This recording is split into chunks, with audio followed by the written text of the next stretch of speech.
الرحمن الرحیم الحمدللہ والصلاة والسلام علی رسول اللہ اما بعد۔ جیسا کہ پچھلے درس میں ہم نے نماز کا مکمل طریقہ سماعت کیا، اب اس کے بعد صاحب کتاب کچھ چیزیں یہاں پر جو اہم ہے اس کو ذکر کرتے ہیں کہ فرض نماز کی پہلی 2 رکعتوں میں سورہ فاتحہ کے بعد حالت سفر یا کوئی ضرورت درپیش ہو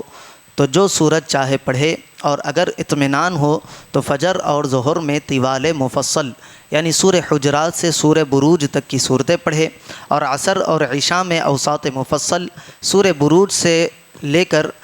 لم یکن الذین کی صورت تک کوئی ایک صورت پڑھے، اور مغرب میں قصار مفصل یعنی سورہ لم یکن کے بعد سے آخر قرآن تک کی صورتیں پڑھنا مسنون ہے۔ یہ نماز کے اندر تلاوت کرنے کے آداب ہم کو بتائے گئے ہیں۔ اگر آپ اطمینان کی حالت میں ہیں تو اتنی لمبی آپ نماز پڑھ سکتے ہیں، اگر آپ جلدی میں ہیں تو جو صورت آپ کو یاد ہے یا جتنی آپ کو قرآن یاد ہے اتنا پڑھ کر آپ نماز کو مکمل کر سکتے ہیں۔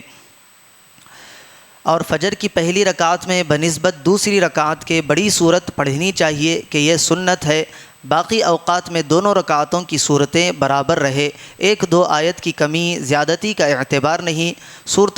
زیادتی کا اعتبار نہیں۔ یہاں پر جو بات بتائی جا رہی ہے کہ فجر کی پہلی رکعت جو ہے طویل کی جائے گی، اگر آپ امام ہے تو مقتدیوں کا لحاظ کرتے ہوئے، کیونکہ بعض حضرات سے تاخیر ہو جاتی ہے اٹھنے میں، اس طرح سے دیکھتے ہوئے پہلی رکعت کو طویل کی جائے گی، باقی پوری رکعتیں 1-2 آیتوں کے فرق سے آپ پڑھ سکتے ہیں۔ صورتوں میں ترتیب کا لحاظ رکھیں اور 2 رکعتوں کے درمیان صرف ایک چھوٹی صورت نہ چھوڑ دے، یعنی جتنی آپ کو صورتیں یاد ہے، جتنا آپ کو قرآن ہے یاد ہے، اس میں آپ کو ترتیب یاد ہونی چاہیے۔ یہ کون سی صورت کی آیتیں میں پڑھ رہا ہوں، یہ قرآن میں پہلے ہے، اور دوسری رکعت میں جو صورتیں پڑھوں گا یہ بعد میں آئیں گی یا اس سے پہلے والی صورت میں ہے۔ تو آپ پہلی رکعت میں جو پڑھ چکے، قرآن میں جو اس سے پہلے سورے ہیں ان کی صورتوں کو آپ نہیں پڑھ سکتے، بعد والی صورتوں کو آپ کو پڑھنا ہوگا۔ تو اس کو ترتیب کو اچھی طرح ذہن میں رکھنا چاہیے۔ مثال کے طور پر پہلی رکعت میں آپ نے قل هو اللہ احد کا سورہ پڑھ لیا، اب اس کے بعد سورہ فلق ہے، سورہ ناس ہے، دوسری رکعت میں آپ سورہ ناس پڑھ رہے ہیں تو یہ ایک سورت کا گیپ یہ بھی صحیح نہیں ہے، اور پہلی رکعت میں آپ نے قل هو اللہ احد پڑھا، اس سے 6-7 صورتیں پہلے انا اعطیناک الکوثر ہے، دوسری رکعت میں آپ انا اعطیناک الکوثر پڑھ لیں، یہ بھی صحیح نہیں ہے۔ نماز ادا ہو جاتی ہے لیکن اصل طریقہ یہ ہے بعد والی صورتوں کو دوسری رکعتوں میں پڑھا جائے گا۔ آگے فرماتے ہیں کہ حالت نماز میں ادھر ادھر نہ دیکھے بلکہ نظر مقررہ مقامات پر رکھے، یعنی مقررہ مقامات آپ کو پچھلے دروس میں بتائے گئے کہ جب آپ قیام میں ہو، جیسے ہی تکبیر تحریمہ کہے آپ کی نظر سجدے میں آ جانی چاہیے، جب آپ رکوع میں جائے تو پاؤں پر، سجدے میں جائے تو ناک پر، قاعدے میں ہو تو گود میں، اور سلام پھیرتے وقت دائیں بائیں شولڈرز کی طرف آپ کی نظر ہونی چاہیے، کاندھوں پر۔ اسی طرح آگے فرماتے ہیں کہ قیام کے وقت تمام اعضاء کو حرکت سے محفوظ رکھے اور سیدھا کھڑا رہے، یعنی اطمینان کے ساتھ کھڑے رہے، کبھی ادھر جھک رہے ہیں کبھی ادھر جھک رہے ہیں، آگے پیچھے ہو رہے ہیں یا بہت ہاتھ پیر ہلا رہے ہیں، ایسا نہیں کرنا چاہیے۔ بوجھ دونوں پاؤں پر برابر رکھے اور دونوں پاؤں کے درمیان 4 انگل کا فاصلہ چھوڑے۔ قراءت ٹہر ٹہر کر ہر حرف کو جدا جدا کر کے پڑھے۔ ہمارے پاس دیکھا جاتا ہے رکعت باندھتے ہیں سنت و نوافل کے خط اللہ اکبر کہ اسپیڈ کے ساتھ پڑھتے ہوئے رکوع میں چلے جاتے ہیں، کیا پڑھتے ہیں کس طرح پڑھتے ہیں سمجھ میں نہیں آتا۔ حافظ بھی ہوا تو اتنی جلدی سورہ فاتحہ اس کی ختم نہیں ہوتی، عام لوگوں کی سورہ فاتحہ ختم ہو جاتی ہے، تو ایسا نہیں کرنا چاہیے۔ ہر حرف کو، ہر آیت کو اطمینان کے ساتھ ادا کرنا چاہیے تاکہ آپ کا دل بھی مطمئن ہو اور وہ نماز بھی اطمینان کے ساتھ آپ کی مکمل ہو۔ آگے فرماتے ہیں کہ ختم نماز کے بعد دونوں ہاتھ سینے تک اٹھا کر پھیلائے، اس طرح کہ ہتھیلیوں کا رخ آسمان کی طرف ہو اور دونوں کے درمیان 4 انگل کا فاصلہ رہے، پھر اللہ تعالیٰ سے دعا مانگے، یعنی دعا کے لیے ہاتھ جب اٹھائے تو اس طرح آپ ہاتھ اٹھائیں گے، دونوں ہاتھوں کے درمیان فاصلہ اور ہتھیلیاں قبلے آسمان کی طرف ہوں گی۔ دعا مانگنے کے بعد دونوں ہاتھ منہ پر پھیر لے۔ ظہر مغرب عشاء کی فرض نماز کے بعد، یعنی جن نمازوں کے بعد سنتیں ہیں ان کے بعد مختصر دعا کا حکم ہے، یعنی چھوٹی دعا پڑھ کے پھر سنتوں کے لیے ٹھہر جانا چاہیے۔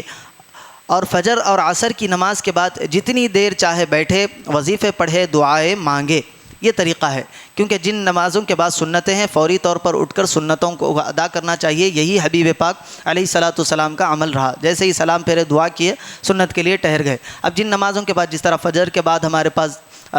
وقفہ دیا جاتا ہے ذکر کے لیے، عصر کے بعد جیسا اب درس ہو رہا ہے، ان نمازوں میں اجازت ہے کیونکہ ان نمازوں کے بعد کوئی اور سنتیں نہیں ہے۔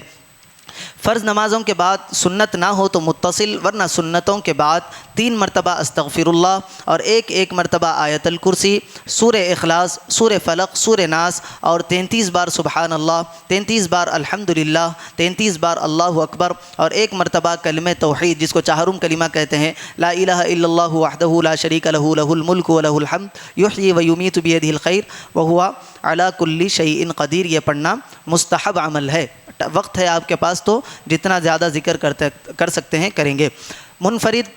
یعنی اکیلے نماز پڑھنے والے، امام، مقتدی، عورت، سب کے نماز پڑھنے کا ایک ہی طریقہ ہے، البتہ اس میں تھوڑا سا فرق ہے، وہ یہاں ذکر کرتے ہیں کہ اگر امام ہے تو رکوع کے بعد صرف تسمیع یعنی سمیع اللہ لمن حمیدہ کہے گا، ربنا لک الحمد امام نہیں کہے گا۔ سلام کے وقت فرشتوں کے علاوہ دائیں بائیں جانب کے مقتدیوں کی بھی نیت کرے گا، تفصیل کے ساتھ کل ہم نے آپ کو سمجھا دیا ہے کہ سلام کا طریقہ کیا ہے۔ اسی طرح جہری نمازوں میں یعنی فجر، مغرب، عشاء میں جس میں قرات کی جاتی ہے اس میں بلند آواز سے پڑھے گا۔ کل نمازوں میں تکبیر تحریمہ، تکبیرات انتقالات یعنی ایک رکن سے دوسرے رکن میں جانے کی تکبیر، تسمیع یعنی سمیع اللہ لمن حمیدہ، سلام بلند آواز سے ادا کرے گا، البتہ دوسرا سلام بنسبت پہلے سلام کے کسی قدر پست آواز میں کہے گا، یعنی امام ہے تو یہ ساری چیزیں بلند آواز سے کہے گا، پہلا سلام زور سے اور دوسرا سلام آہستہ آواز سے کہے گا۔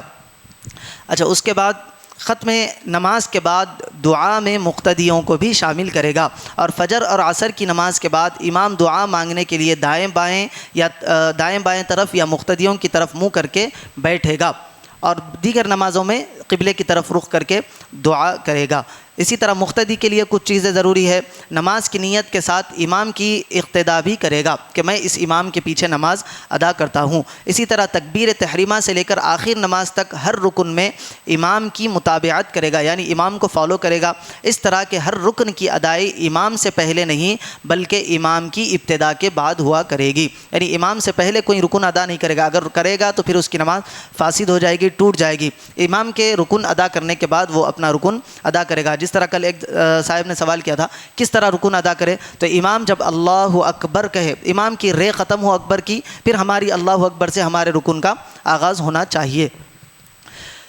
جہری نمازوں میں امام کے سورہ فاتحہ پڑھ چکنے پر آہستہ سے آمین کہے گا، باقی پورے جو تکبیرات انتقالات وغیرہ ہے، تحمید، سمیع، ربنا لک الحمد ہے، یہ سب آہستہ کہے گا، آمین کسی قدر بلند آواز سے کہے گا تاکہ اپنی آواز اس کو سننے میں آئے۔ قراءت کے سوا باقی سب اذکار امام کی طرح ادا کرے گا، کیونکہ قراءت امام کی قراءت مقتدیوں کی قراءت ہے، پچھلے درس میں وہ گزر چکا۔ البتہ رکوع کے بعد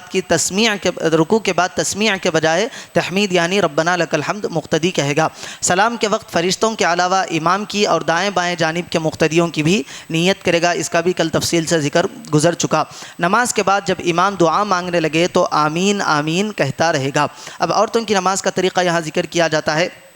کہ تکبیر تحریمہ کے وقت ہاتھ شانوں تک یعنی کاندھوں تک اٹھائے گی، اس سے زیادہ نہیں اٹھائے گی، کیونکہ عورتوں کی جو نماز کا طریقہ مردوں کی نماز سے الگ ہے، اس میں سب سے بنیادی اور اہم یہ چیز ہے کہ ان کو پردے کا حکم اللہ تبارک و تعالیٰ نے دیا۔ جتنا وہ جسم چھپا سکتی ہیں نماز میں بھی ان کو وہی حکم ہے کہ نماز کے اندر بھی اپنے جسم کو چھپایا جائے، اس کی ساخت لوگوں کے سامنے ظاہر نہ ہو۔ اسی لیے جب آپ ہاتھ اٹھاتے ہیں تو یہ کھل کر بغل وغیرہ کا حصہ ظاہر ہوتا ہے، اسی لیے عورتوں کو حکم ہے کہ صرف اتنا ہی ہاتھ اٹھایا جائے، اور ہاتھ سینے پر وہ باندھیں گی، آگے ذکر آئے گا۔ تکبیر تحریمہ کے بعد ہاتھ سینے پر باندھے گی، اس طرح کہ دائیں ہاتھ کی ہتھیلی بائیں ہاتھ کی پشت پر ہوگی۔ جس طرح مرد کے لیے حکم ہے کہ پورا پکڑ لے اچھی طریقے سے، عورت کے لیے حکم نہیں ہے، عورت کے لیے صرف ہاتھ پر ہاتھ رکھ لینا کافی ہے۔ رکوع میں کم جھکے گی، مرد کے لیے پورا مکمل طور پر جھکنا اور مضبوطی کے ساتھ گھٹنوں کو پکڑنا ہے، یہ عورتوں کے لیے نہیں ہے۔ رکوع میں کم جھکے گی، سمٹی رہے گی، گھٹنوں کو جھکا لے گی، ہاتھ گھٹنوں پر رکھ لے گی، پکڑے گی نہیں، ہاتھ کی انگلیاں نہ پھیلائے گی، ملی رکھے گی۔ یعنی مردوں کے لیے حکم تھا کہ انگلیاں کشادہ کر کے مضبوطی کے ساتھ گھٹنوں کو پکڑے، اور گھٹنے اور پیر وغیرہ بالکل اطمینان کے ساتھ اچھی طریقے سے کھلے ہوئے ہونے چاہیے۔ عورتوں کے لیے ضروری نہیں ہے، عورت جتنا سمٹ کر رکوع کر سکتی ہے وہ کرنے کا حکم ہے، زیادہ جھکے گی بھی نہیں، جتنا صرف گھٹنوں تک ہاتھ پہنچ جائے اس کے لیے رکوع کے لیے کافی ہے۔ سجدے میں بغل نہ کھولے گی، ہاتھ زمین پر بچھا دے گی، سمٹی رہے گی۔ مردوں کے لیے سجدے کا حکم کیا ہے؟ جب سجدے میں جائیں گے تو یہ دونوں چیزیں کھلی رہنا چاہیے اس طرح سے، اور یہ بغل اور بیچ کا حصہ یہ بھی کھلا رہنا چاہیے، اور پیٹ کا اور ران کا حصہ بھی ایک دوسرے سے نہیں ملنا چاہیے، ران کا اور پنڈلیوں کا حصہ بھی ایک دوسرے سے نہیں ملنا چاہیے۔ پورا کھل کر مرد کے لیے سجدہ کرنے کا حکم ہے، لیکن عورتوں کو ایسا سجدہ کرنے کا حکم نہیں ہے، کیونکہ ان کی جسم کی ساخت جو ہے اس میں حیت ان کی معلوم ہوتی ہے، اسی لیے ان کو حکم ہے کہ عورت زمین سے چمٹ کر سجدہ کرے تاکہ اس کی جسم کی حیت لوگوں کو معلوم نہ ہو۔ قاعدے میں دونوں پاؤں دائیں طرف نکال کر بائیں سرین پر یعنی بائیں طرف کی پشت پر بیٹھے گی، ہاتھوں کی انگلیاں ملی رکھے گی، کسی نماز میں بھی بلند آواز سے نہ پڑھے گی، کیونکہ عورت کی آواز بھی ستر عورت میں شامل ہوتی ہے، عورت کی آواز بھی پردہ ہے، عورت کی آواز غیر مرد سنتا ہے تو پھر دونوں بھی گناہ گار ہوتے ہیں۔ اگر مرد جان بوجھ کر سن رہا ہے تو مرد کو بھی گناہ ہوگا، جان بوجھ کر عورت اگر سنا رہی ہے تو پھر عورت بھی گناہ گار ہوگی۔ کسی نماز میں بھی بلند آواز سے نہ پڑھے گی، نماز میں کوئی امر پیش آ جائے یعنی کوئی کام پیش آ جائے یا سامنے سے کوئی گزرے تو مرد کی طرح سبحان اللہ نہیں کہے گی بلکہ ہاتھ پر ہاتھ مارے گی۔ مرد کے لیے حکم ہے اگر کوئی سامنے سے گزر رہا ہے تو سبحان اللہ کہے تاکہ سننے والا یہ